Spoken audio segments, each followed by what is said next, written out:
Haleluya, selamat petang, salam damai sejahtera, salam sahabat.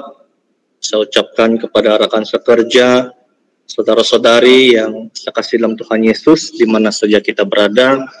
Syukur puji Tuhan pada kesempatan sahabat kali ini, kita dapat mengikuti KKR atas talian lah, ya KKR atas talian, karena keadaan sekarang ini kita belum lagi dapat mengadakan ibadah di dalam aula gereja di atas ini pandemik ya yang melanda negara kita ya. Namun syukur puji Tuhan, Ibu Gereja Subzone Gereja Tempatan mengambil inisiatif untuk menjalankan KKR secara atas talian melalui ini Google Meet.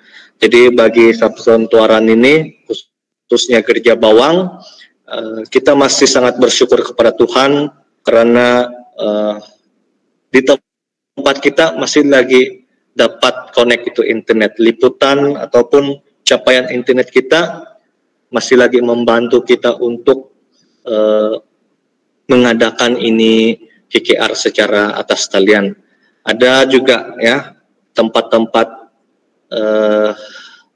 gereja tempatan di mana mereka tidak ada liputan internet yang baik, maka kebaktian itu hanya dijalankan melalui itu rekaman-rekaman di dalam audio WhatsApp. Ya, apapun kita masih lagi sangat bersyukur kepada Tuhan, walaupun dalam keadaan yang sukar begini, tetapi Tuhan tidak membiarkan kita.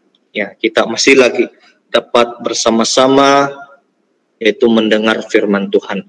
Baik, pada petang ini kita akan sama-sama melihat satu renungan firman Tuhan berkenaan dengan pesanan akhir zaman ataupun ini pesanan Yesus pada akhir zaman.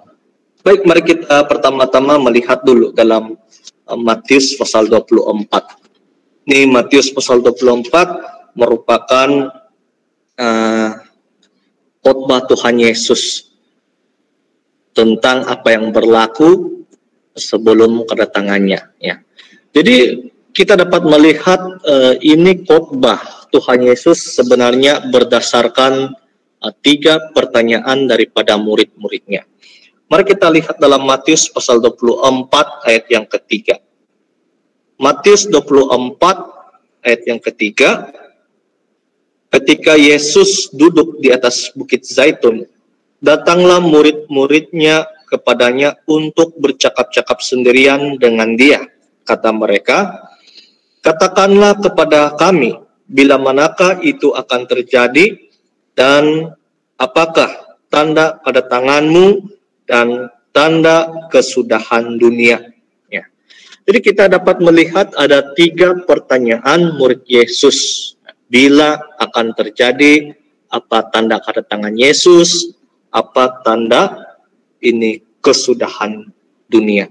Jadi dalam Matius pasal 24, khotbah Tuhan Yesus merangkumi ketiga pertanyaan ini. Ya.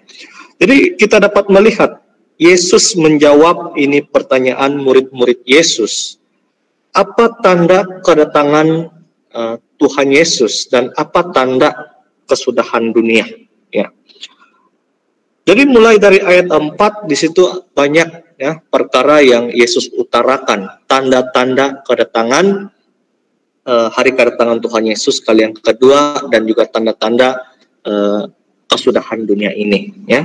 Di antaranya dalam ayat 4 ayat 5 di situ menjelaskan ada banyak orang yang memakai namanya ya untuk menyesatkan banyak orang ya. Jadi artinya salah satu tanda banyak penyesatan yang berlaku. Kemudian dalam ayat yang ke-6 mereka akan mendengar deru perang. Kemudian dalam ayat 7 bangsa bangkit melawan bangsa, kerajaan melawan kerajaan, kelaparan, ada gempa bumi, ya ada satu lagi kurang. Tapi kalau kita lihat dalam Lukas pasal 21 ayat yang ke-11 ada penyakit sampar, ya sama seperti yang kita hadapi pada hari ini, sampar ini COVID-19, ya. itulah penyakit sampar. Ya. Jadi sebelum kedatangan Tuhan Yesus, semuanya ini harus berlaku.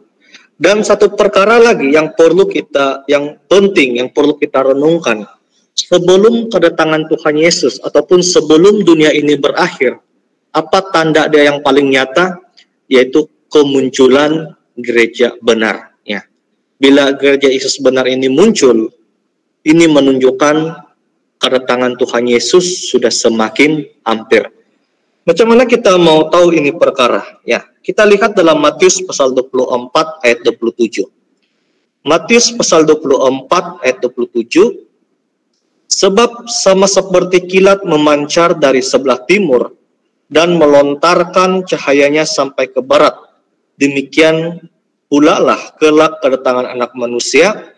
Ayat 28, dan di mana ada bangkai, di situ burung nazar berkerumun. Ya. Jadi dalam ayat 27 menjelaskan ini kedatangan Tuhan Yesus. Kalau yang kedua seperti kilat, ya, memancarkan dari timur, melontar cahayanya sampai ke barat. Artinya kedatangan Tuhan Yesus pasti akan segera. Ya. Kemudian dalam ayat 28 pula menjelaskan satu perkara yang lain, ya, yaitu di mana ada bangkai, di situ burung nazar berkerumun. Bangkai ini apa? Jadi bangkai ini merupakan tubuh yang mati. Ya. Di mana ada tubuh yang mati, di situ juga ada burung nazar yang berkerumun. Jadi siapa yang mati ini? Yang dijelaskan oleh Yesus. Ya. Tidak mungkin Yesus menjelaskan sesuatu orang mati yang tidak ada kaitan dengan hal-hal kerajaan surga. Ya. Jadi bangkai ini ditujukan tubuh Yesus yang mati di atas kayu salib. Ya. Jadi di mana ada tubuh Yesus, di situ juga ada jemaat. Ya.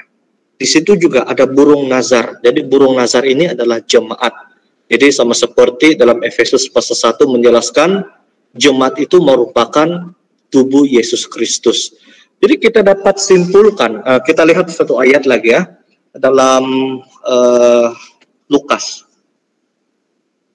pasal 17.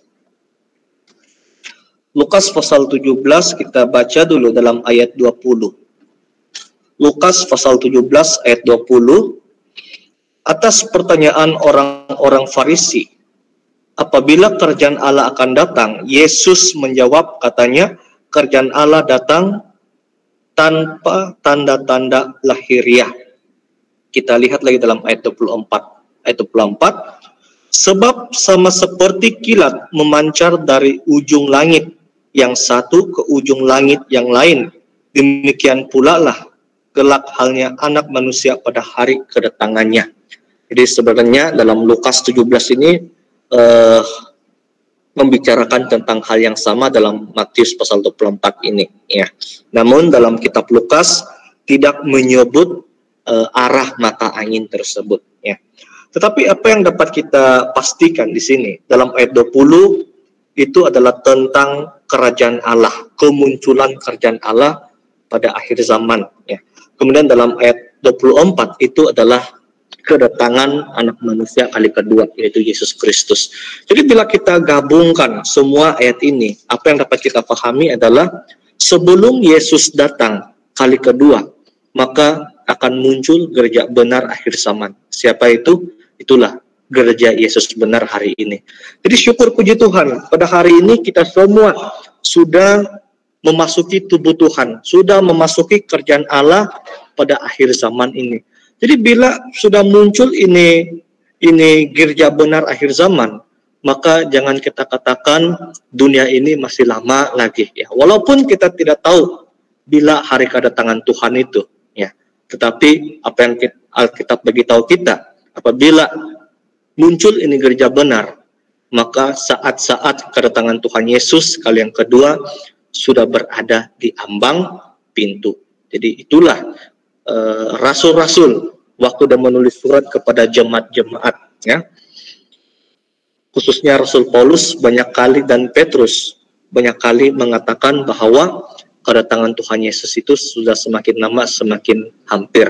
Kalau dulu Paulus mengatakan kedatangan Tuhan Yesus semakin hampir, betapa hampirnya pada masa kita ini, ya. Jadi itulah pada masa ini bukan masa untuk kita berfoya-foya lagi, melainkan inilah masa kita untuk mendekatkan diri kita kepada Tuhan. Dan satu perkara lagi, kalau kedatangan Tuhan Yesus sudah semakin hampir di dunia ini, kali yang kedua, iblis pun tahu juga, ya. Kalau gereja benar muncul pada akhir zaman untuk menyelamatkan manusia-manusia yang hidup pada masa ini, maka sudah tentulah si iblis itu tidak senang, ya. Dia akan, ya, coba merosakkan rencana keselamatan ini. Iblis akan coba mencelakakan setiap mereka yang memegang perintah Tuhan. Jadi artinya cabaran yang kita hadapi pada zaman akhir ini, khususnya di dalam mempertahankan iman kepercayaan kita, itu bukan sesuatu perkara yang sangat mudah. Itu merupakan satu cabaran rohani yang perlu kita hadapi pada saat ini. Apalagi dalam dunia kita pada saat ini, dari segi teknologi, dari segi dunia hiburan, ya, sangat maju sudah. Semuanya dapat menarik hati kita daripada mendekat kepada Tuhan Yesus, ya. Jadi cabaran iman kepercayaan di zaman akhir ini perlu kita berusaha bersungguh-sungguh menyempurnakan rohani kita. Baik. Di zaman akhir ini, walaupun Yesus dia memberitahu apakah perkara-perkara berlaku sebelum hari kedatangannya, namun Yesus karena dia mengasihi juga orang-orang yang hidup pada zaman akhir ini, yaitu kita pada hari ini, maka Yesus juga meninggalkan pesan buat kita yang hidup pada akhir zaman. Apakah pesan Tuhan Yesus kepada kita pada hari ini, ya? Mari kita kembali dalam Matius pasal 24. Matius pasal 24 ayat yang keempat. Ayat 4. Jawab Yesus kepada mereka, waspadalah supaya jangan ada orang yang menyesatkan kamu. Ya. Jadi kita lihat di sini pesanan yang pertama daripada Tuhan Yesus. Yesus sungguh-sungguh memberitahukan kepada kita supaya waspada agar jangan kita ini disesatkan, ya. Penyesatan dalam umat Tuhan boleh berlaku, ya. Kalau kita lihat dalam ajaran Tuhan Yesus, khususnya perumpamaan yang pernah diberikan oleh Tuhan Yesus, penyesatan ini berlaku dalam keadaan yang tidak kita sadari, ya. Jadi artinya kalau penyesatan itu dalam keadaan yang tidak disadari, betapa hebat kesan, betapa hebat yaitu kesan yang didatangkan akibat dari penyesatan ini. Kita lihat dalam Matius pasal 13, ya. Matius pasal 13 kita baca ayat 24 dan ayat 25, ya. Matius pasal 13 ayat 24 dan ayat 25, ini perumpamaan tentang lalang di antara gandum, ya. Matius pasal 13 ayat 24. Yesus membentangkan suatu perumpamaan lain kepada mereka. Katanya, hal kerjaan sorga itu seumpama orang yang menabur benih yang baik di ladangnya. Ayat 25. Tetapi pada waktu semua orang tidur, datanglah musuhnya menaburkan benih lalang di antara gandum itu, lalu pergi. Ya. Jadi bila ini benih lalang ditabur di antara gandum pada waktu orang tidur. Ya. Jadi waktu tidur siapa yang sedar? Ya, tidak ada yang sedar. Jadi ini memberitahukan kepada kita, penyesatan boleh berkembang, boleh tumbuh di antara kita dalam keadaan yang tidak kita sadari, ya. Jadi demikian betapa lebih kita perlu berhati-hati, lebih kita perlu berwaspada terhadap penyesatan ini. Itulah Paulus dalam 2 Tesalonika pasal 2, dia memberitahukan kepada kita, jangan memberikan diri kita ini disesatkan. Bagaimana? Itulah dengan itu segala kewaspadaan kita menjaga iman kepercayaan kita, ya. Karena iblis, ya, kalau kita lihat dalam 1 Petrus 5 ayat 8, di situ memberitahu kita bagaimana iblis dia ambil kesempatan menjatuhkan kita. Itulah dia sentiasa yaitu berputar-putar atau mengelilingi kita, ya, untuk melihat kelemahan-kelemahan kita. Jadi kalau kita tidak berwaspada, itulah yang menyebabkan iman kepercayaan kita akhirnya jatuh, ya. Dan apa yang lebih serius, penyesatan ini muncul dari dalam kalangan umat Tuhan itu sendiri, ya. Kalau kita lihat dalam Kisah Para Rasul pasal 20. Kisah Para Rasul pasal 20 ayat 29 dan ayat 30. Kisah Para Rasul pasal 20 ayat 29.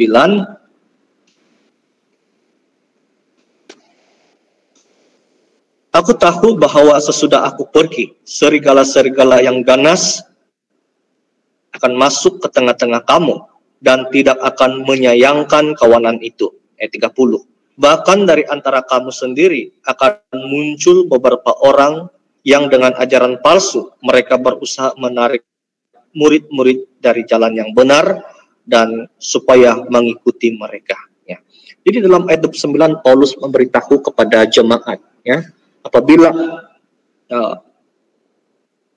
Paulus sudah pergi dari antara mereka, maka serigala-serigala itulah nabi-nabi palsu akan muncul menyesatkan banyak orang.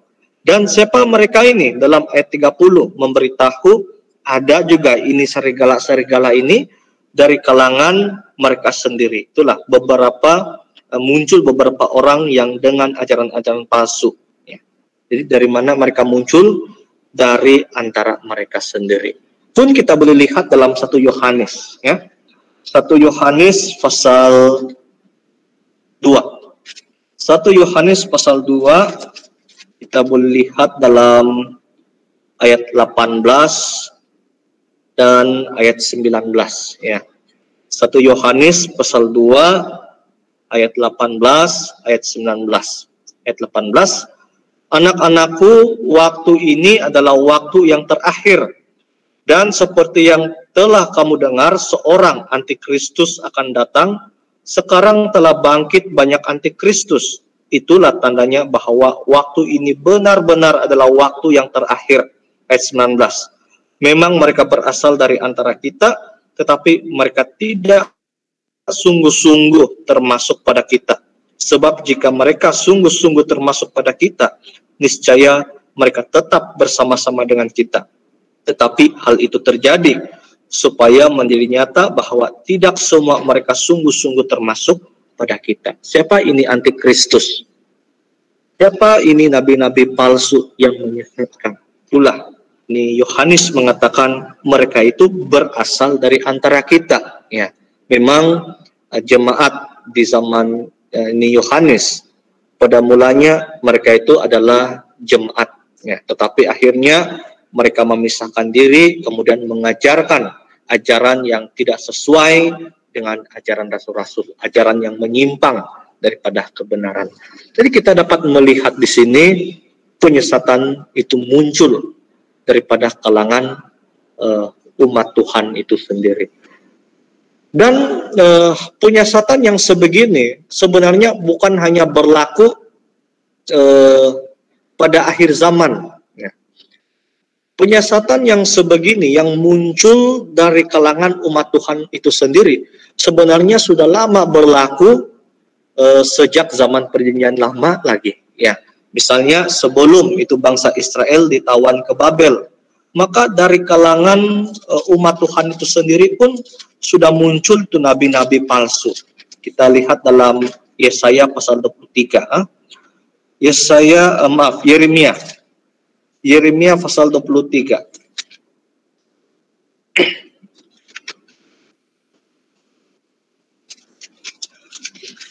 Yeremia pasal 23, kita baca dalam ayat 11. Ya. Yeremia 23 ayat 11.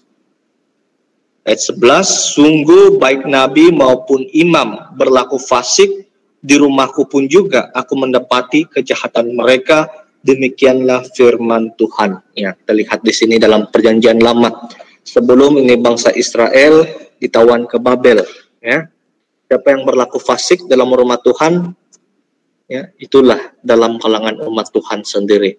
Dalam kalangan imam, dalam kalangan nabi, itu pula yang pertama-tama melakukan kefasikan. Ya, kalau pemimpin agamanya sudah berlaku fasik, bagaimana orang-orang yang dipimpin? Bukankah semuanya itu menjadi tersesat? Jadi kalau kita lihat ini satu peristiwa dan kita ambil pengajarannya, sekiranya ini berlaku pada zaman kita pada hari ini, bukankah ini mendatangkan suatu kesan yang sangat serius, ya? Jadi itulah kita perlu senantiasa, ya, sandar Tuhan, bergantung kepada belas kasihan Tuhan, berhadapan dengan ini penyesatan-penyesatan daripada nabi palsu. Apa yang kita lihat, mereka itu secara mata kasar, mereka itu adalah manusia, ya. Tetapi yang bekerja di belakang mereka itulah iblis yang berusaha menyesatkan umat pilihan Tuhan. Kita lihat kesan yang didatangkan daripada guru-guru palsu ini, ya. Bagaimana pengaruh yang didatangkan oleh mereka. Kita lihat dalam 2 Petrus, ya. 2 Petrus pasal 2, kita baca dulu ayat 18. 2 Petrus pasal 2 ayat 18. Ayat 18, sebab mereka mengucapkan kata-kata yang congkak dan hampa dan mempergunakan hawa nafsu cabul untuk memikat orang-orang yang baru saja melepaskan diri mereka yang hidup dalam kesesatan. Ya. Jadi kita lihat ini pekerjaan nabi-nabi palsu, pekerjaan si penyesat. Mereka ini memikat orang-orang yang baru saja, ya, melepaskan diri daripada kesesatan. Mereka ini baru saja dibenarkan di dalam Tuhan, tetapi nabi palsu ini coba memikat mereka dengan hawa nafsu. Ya, kita lihat lagi dalam ayat yang kedua, ya. Ayat yang kedua masih lagi dalam pasal yang sama, ya. 2 Petrus pasal 2 ayat yang kedua. Ayat 2, banyak orang akan mengikuti cara hidup mereka yang dikuasai hawa nafsu, dan karena mereka jalan kebenaran akan dihujat. Kita melihat ini kesan, pengaruh yang didatangkan daripada guru-guru palsu. Ya, siapa ini guru-guru palsu? Mungkin ada di sekeliling kita, mungkin ada dalam teman-teman sekerja kita, mungkin juga kawan-kawan seiman kita. Ya. Jadi kesan pengaruh yang didatangkan kepada mereka membuatkan ini banyak orang mengikuti cara hidup mereka yang dikuasai oleh hawa nafsu. Itu yang pertama. Dan yang kedua, ya, kesan yang didatangkan oleh ini penyesat, ini guru-guru palsu, membuatkan jalan kebenaran dihujat. Ya. Artinya bila ini penyesat datang, maka membuatkan orang tidak lagi berjalan di jalan yang Tuhan inginkan. Ya.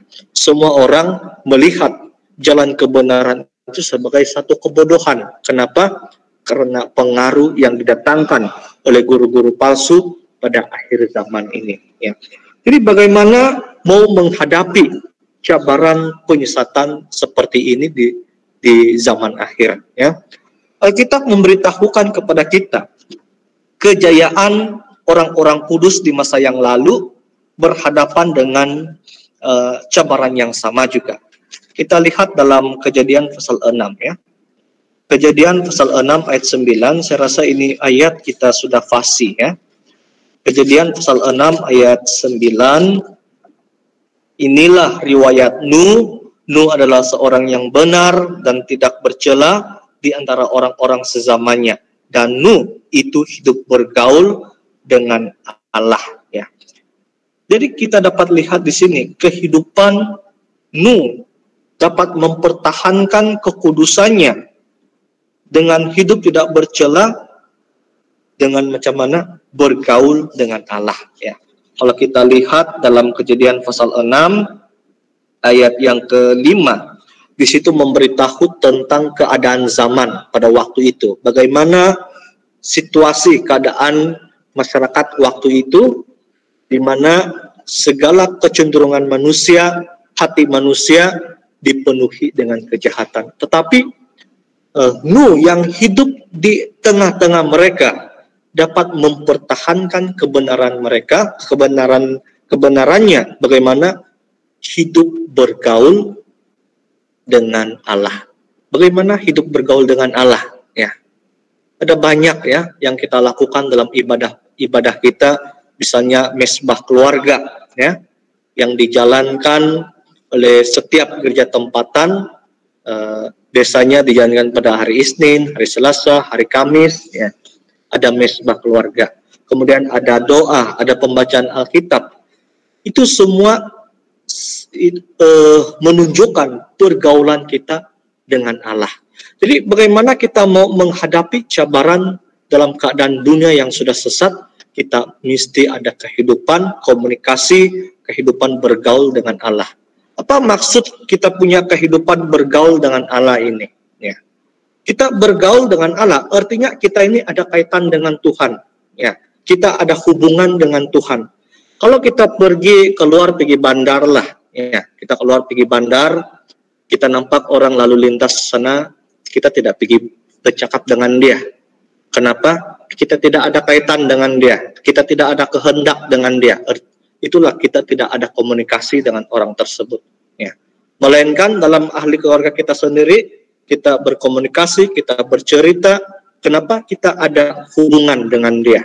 Demikian juga kita dengan Tuhan. Kita mau bergaul dengan Tuhan, menunjukkan kita ada hubungan rohani dengan Tuhan. Kalau sampai kehidupan tidak ada pergaulan dengan Tuhan, tidak ada doa, tidak ada pembacaan Alkitab, tidak menjalankan kehidupan yang kudus, artinya seolah-olah kita ini tidak ada pergaulan dengan Tuhan, tidak ada kaitan dengan Tuhan. Jadi hubungan kita dengan Tuhan itu menjadi sunyi. Jadi itulah akhirnya kita ini terjerumus kepada hal-hal duniawi yang mencemarkan kehidupan kita. Ada satu orang lagi yang hidup bergaul dengan Allah, ya. Kita lihat dalam Kejadian pasal 5 ayat 24. Kejadian pasal 5 ayat 24. Ayat 24. Dan Henok hidup bergaul dengan Allah, lalu ia tidak ada lagi sebab ia telah diangkat oleh Allah. Ya, di sini memberitahu kepada kita Henok dia tidak mengalami kematian, dia diangkat oleh Allah. Kenapa? Kehidupan dia yang bergaul dengan Allah. Ya.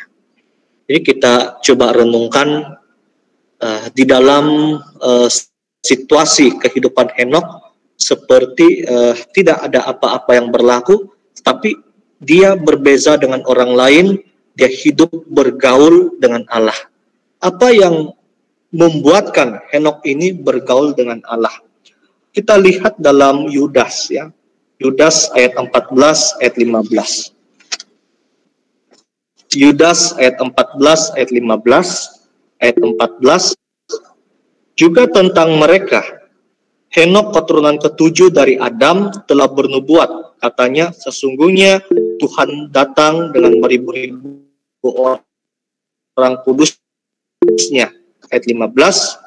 Hendak menghakimi semua orang dan menjatuhkan hukuman atas orang-orang yang fasik karena semua perbuatan fasik yang mereka lakukan dan karena semua kata-kata nista yang diucapkan orang-orang berdosa, orang fasik itu terhadap Tuhan.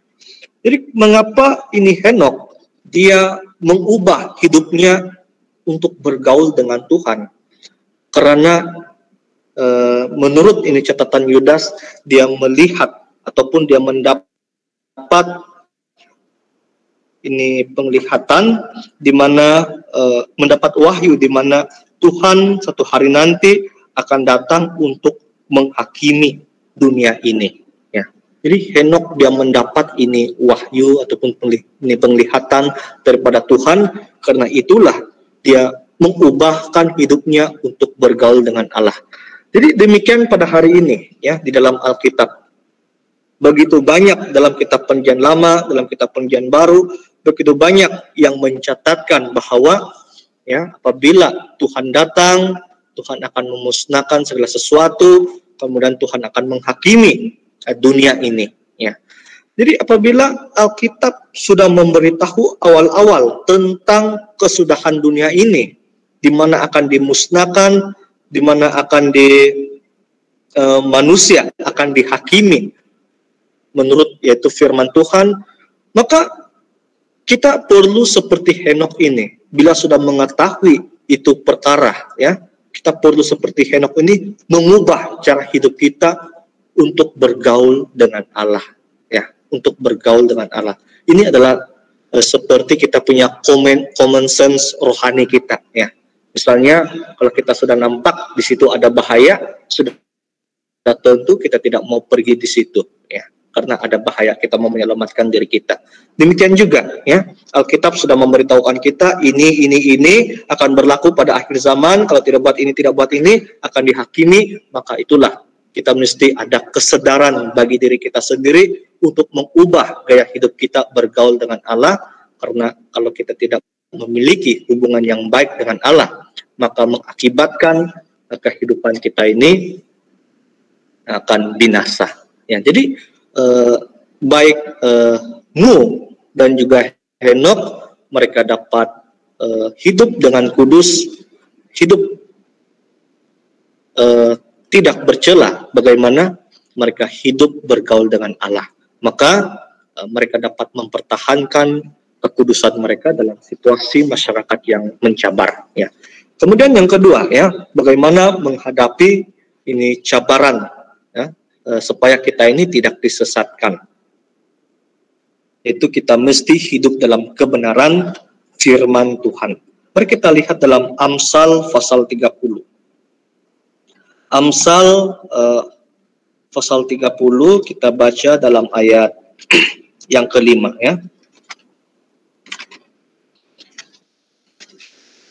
Amsal pasal 30 ayat yang kelima. Semua firman Allah adalah murni. Ia adalah perisai bagi orang-orang yang berlindung padanya. Ya. Di firman Tuhan ini merupakan satu perlindungan kita, ya. Merupakan satu perisai bagi kita. Ya. Jadi artinya kalau kita mau bertahan daripada penyesatan yang berlegar-legar di dunia ini, maka kehidupan kita mesti dipenuhi dengan firman Tuhan dan kemudian mengaplikasikan firman Tuhan dalam kehidupan kita. Maka ini akan membantu kita supaya kita ini tidak disesatkan. Dan sekiranya kita tidak tinggal di dalam kebenaran firman Tuhan, ya. Kita sudah tahu apa kehendak firman Tuhan, bagaimana sepatutnya kita hidup sesuai dengan firman Tuhan, tetapi kita tidak melakukannya, maka Tuhan akan membiarkan kita ini tersesat. Ya. Kita lihat dalam kitab Yesaya pasal 5.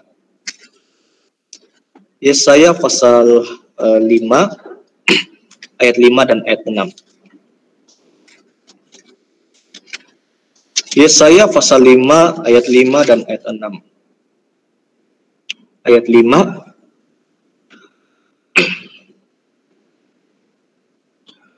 Maka sekarang aku mau memberitahukan kepadamu apa yang hendak kulakukan kepada kebun anggurku itu.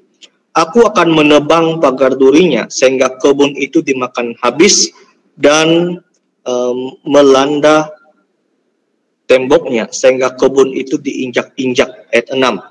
Aku akan membuatnya ditumbuhi semak-semak, tidak dirantingi dan tidak disiangi, sehingga tumbuh putih malu dan rumput.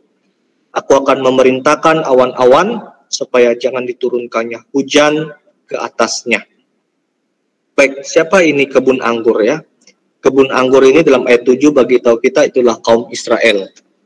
Umat pilihan Tuhan sendiri di masa yang lalu. Ya. Kalau kita mulai baca dari ayat pertama sampai ayat yang keempat. Di situ memberitahukan kita usaha Tuhan terhadap kebun anggurnya.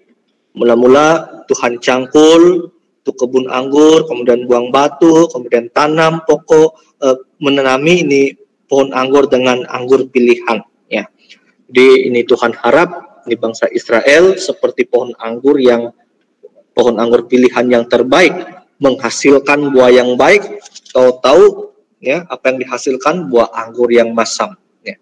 Artinya kehidupan mereka waktu itu tidak sesuai lagi dengan apa yang Tuhan inginkan. Jadi apa yang Tuhan lakukan, itulah Tuhan memberitahu mereka. Tuhan akan tebang pagar duri mereka. Ya. Jadi bila ini pagar duri sudah ditebang, maka ini kebun dia terdedah kepada itu persekitaran di luar. Ya. Jadi artinya ini kehidupan yang sudah tidak dilindungi lagi. Ya. Jadi kalau kita meninggalkan kebenaran firman Tuhan, maka kehidupan kita ini ibarat tidak ada perlindungan, tidak ada perisai lagi, maka terdedah kepada segala dosa.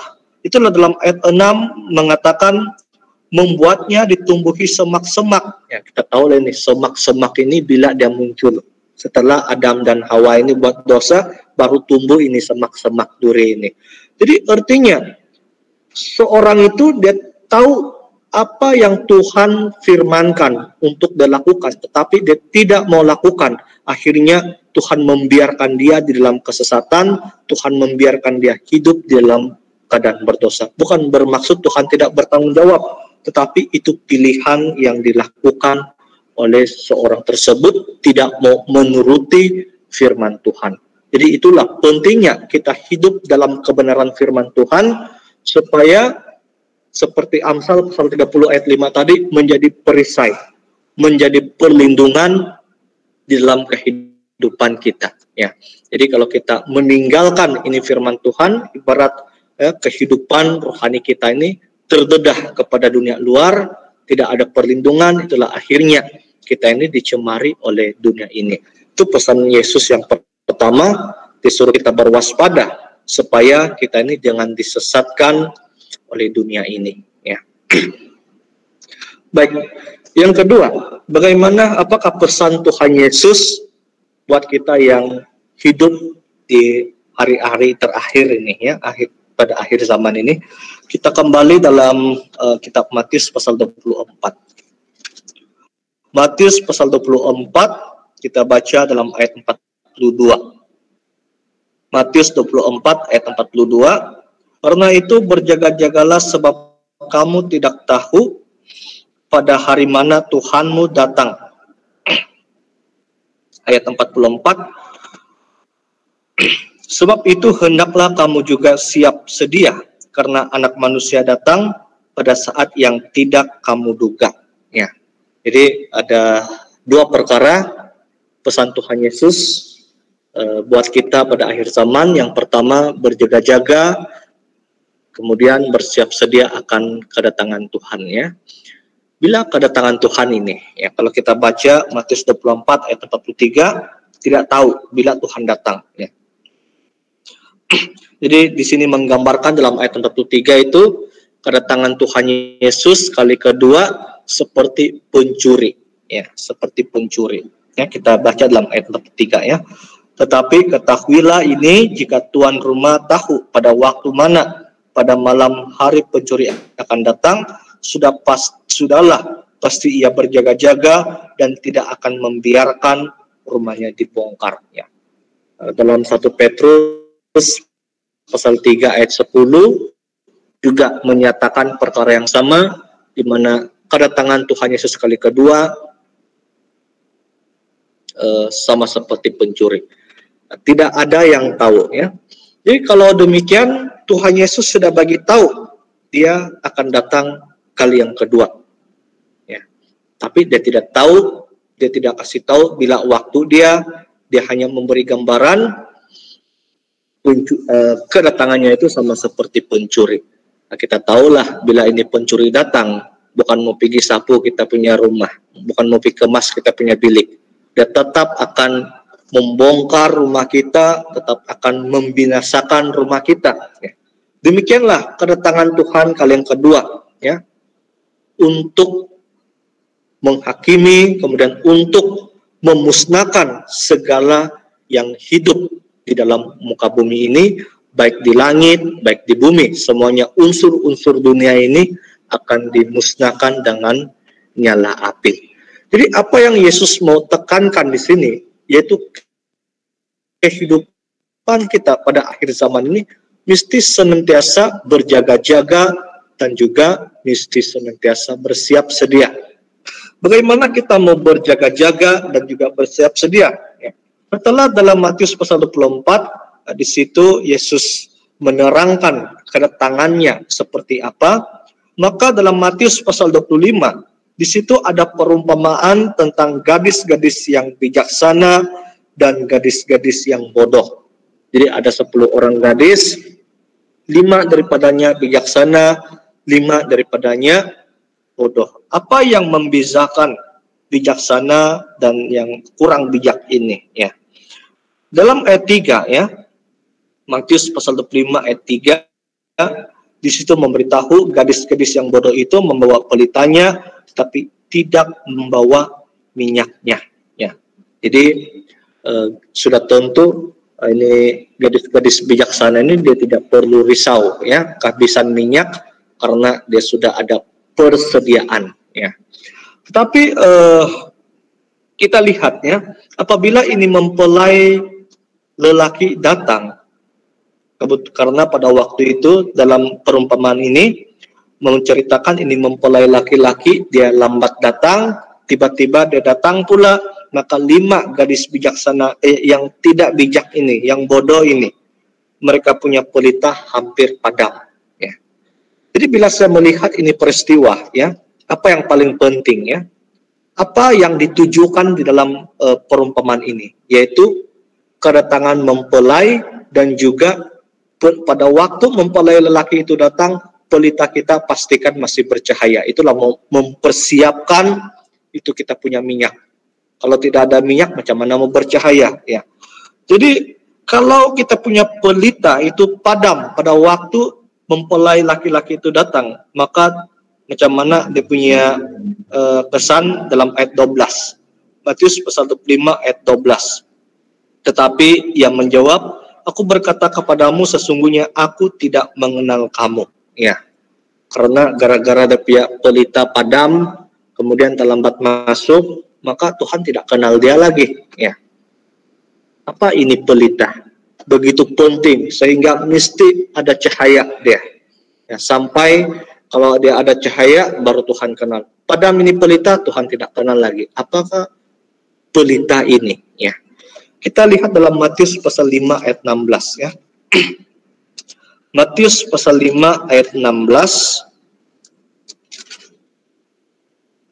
Ayat 16, demikianlah hendaknya terangmu bercahaya di depan orang, supaya mereka melihat perbuatanmu yang baik dan memuliakan Bapamu yang di sorga.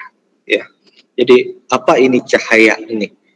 Yang perlu senantiasa ada sampai Tuhan datang. Itulah perbuatan baik yang dapat memuliakan Bapa yang di sorga. Apa perbuatan baik manusia yang dapat memuliakan Bapa yang di sorga? Ya. Apa perbuatan manusia sehingga perbuatan tersebut dapat memuliakan nama Tuhan? Ya. Kita lihat dalam Matius, ya. Matius pasal 19 ayat 16. Matius 19 ayat 16. Ada seorang datang kepada Yesus dan berkata, Guru, perbuatan baik apakah yang harus kuperbuat untuk memperoleh hidup yang kekal? Ayat 17. Jawab Yesus, apakah sebabnya engkau bertanya kepadaku tentang apa yang baik? Hanya satu yang baik, tetapi jikalau engkau ingin masuk ke dalam hidup, turutilah segala perintah Allah. Jadi apa itu perbuatan baik? Apa standar perbuatan baik yang dapat memuliakan nama Tuhan? Itulah perintah Allah. Perbuatan manusia, kalau tidak menuruti ini perintah Allah, tidak dapat memuliakan nama Bapa. Jadi perintah Allah ini sangat penting, itulah yang dapat memuliakan nama Bapa kita yang di sorga. Pendek kata, kalau kita tidak melakukan firman Tuhan, kita tidak memegang hukum dan perintah Tuhan, maka kita tidak dapat menjadi terang dunia ini. Maka kita tidak dapat memastikan pelita kita itu tetap bercahaya. Maka nama Tuhan tidak dapat dimuliakan. Jadi pentingnya kita memegang hukum Allah sebagai satu standar perbuatan baik yang dapat yaitu memuliakan nama Bapa kita yang di sorga. Jadi perintah Allah, inilah cara kita untuk berjaga-jaga dan bersiap sedia. Ya. Jadi apakah kita sudah berjaga-jaga dan bersiap sedia? Apakah kita sudah melakukan perintah Allah di dalam kehidupan kita? Ya. Akhir sekali kita lihat dalam Wahyu 22 ayat yang ke-7. Ya. Wahyu 22 ayat 7. Sesungguhnya aku datang segera, berbahagialah orang yang menuruti perkataan-perkataan nubuat kitab ini.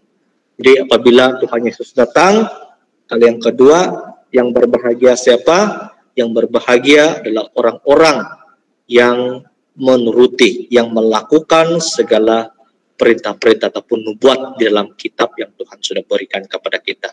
Jadi bagaimana kita mau berjaga-jaga dan bersiap sedia akan kedatangan Tuhan? Pastikan kita berusaha menyempurnakan rohani kita, melakukan hukum perintah Allah dengan yaitu sungguh-sungguh. Jadi perkongsian firman Tuhan yang dapat saya kongsikan pada petang ini sampai di sini. Sebenarnya ada satu lagi pesan Tuhan Yesus pada akhir zaman, tapi tidak sempat untuk saya kongsikan. Baik, apapun, kita syukur puji Tuhan, kita dapat belajar dua perkara tentang pesanan Yesus buat kita pada masa kini, yaitu satu, pastikan diri kita ini jangan disesatkan. Yang kedua, kita mesti siap sedia menyambut kedatangan Tuhan. Jadi kiranya kita dapat memegang ini pesan Tuhan Yesus untuk kita sungguh-sungguh dalam kehidupan kita. Baik, kita sama-sama doa dalam hati.